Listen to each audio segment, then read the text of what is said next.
Kansas City Chiefs pull off the comeback for the ages, outscoring the San Francisco 49ers 21-0 in the fourth quarter to absolutely shatter the San Francisco 49ers hearts.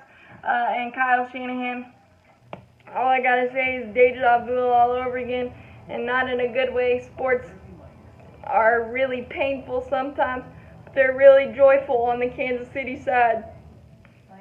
Just coming back 3 straight postseasons from double digits, 24 against the Houston Texans, 10 against the Cinderella Tennessee Titans, and 10 against the vaunted San Francisco 49ers defense that basically controlled the game for 51 minutes or whatever it was. But then the magic switch flipped. But I'll start at the beginning of the game. Patrick Mahomes, after an opening good drive by San Francisco, but the Chiefs were able to hold to a field goal. Patrick Mahomes, nice 15-play, 75-yard drive, kind of taste of San Francisco's own medicine for a touchdown. Andy Reid was aggressive tonight, going for it twice on 4th and 1, 2 separate occasions, but both of them led to touchdown drives. So that was really key, and I really enjoyed the first trickeration touchdown when they did a little dance move. It reminded me to remember the Titans, so they took a 7-3 lead there. And then the San Francisco 49ers got it rolling, 17 straight points, and it looked pretty darn easy. Raheem Mostert, Kyle Juszczyk, Deebo Samuel, Emmanuel Sanders, they were all involved. It was a fantastic game plan. Kyle Juszczyk, the first fullback to score a touchdown since Mike Alstott for Tampa, I believe. So I think it was just the stars were aligning. Everything was great. 20-10. The San Francisco defense lived up to their billing, pressuring Patrick Mahomes, sacked him 4 times. Intercepted him twice. I think the problem was the second interception they couldn't turn into points, and they gave Kansas City the breath that they needed by that.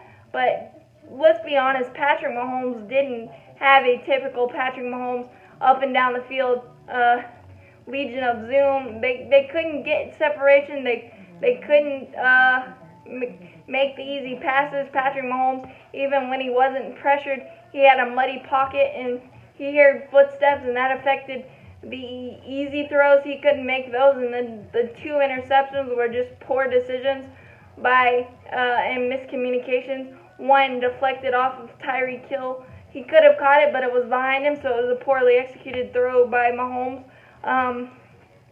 But that was a product of the San Francisco defense. Sacked him 4 times, and a lot of pressure that just made Patrick Mahomes look normal as a quarterback and look like a little bit of nerves. But that changed with 7 minutes to go in the fourth quarter. It was 2nd and 9. They dropped back. Nick Bosa strip sack, but Patrick Mahomes was able to get back on it, and that saved the day because 3rd and 15 was the magical play. Patrick Mahomes was able to move around in the pocket. 3rd and 15, an absolute bomb dime to Tyreek Hill to kind of change the momentum. And then Travis Kelce, 6:43 and a touchdown. Got the tight ends always open play as the great motion and whatnot. Just wide open in the back of the end zone, made it 20-17. And I also want to give credit to Bieniemy and Andy Reid for that, because they had changed the tempo, hurry up offense, and it kind of got them going. And then 20-17, along with the first half time management by Kyle Shanahan that I questioned with 3 and out.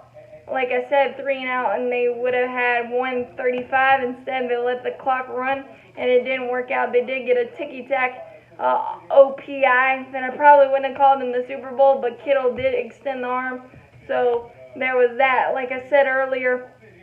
But 20-17, the other questionable call that is going to be in his nightmares is 2nd and 5, and he decided to try the tight end play to George Kittle, and George Kittle is a reliable option, but Chris Jones got his big paws up there, batted it down, and boy, as a Panther fan, I'm kind of tearing up because we drafted Vernon Butler over Chris Jones, and I know we could use that disruption in our defensive backfield now instead, our defensive front now instead. The Chiefs benefited greatly, and then got great pressure on Jimmy Garoppolo, sailed the 3rd and 5, gave the Kansas City Chiefs the ball right back. A great route run by Sammy Watkins, shaking Richard Sherman, burn him for a 38-yard play, and then Damian Williams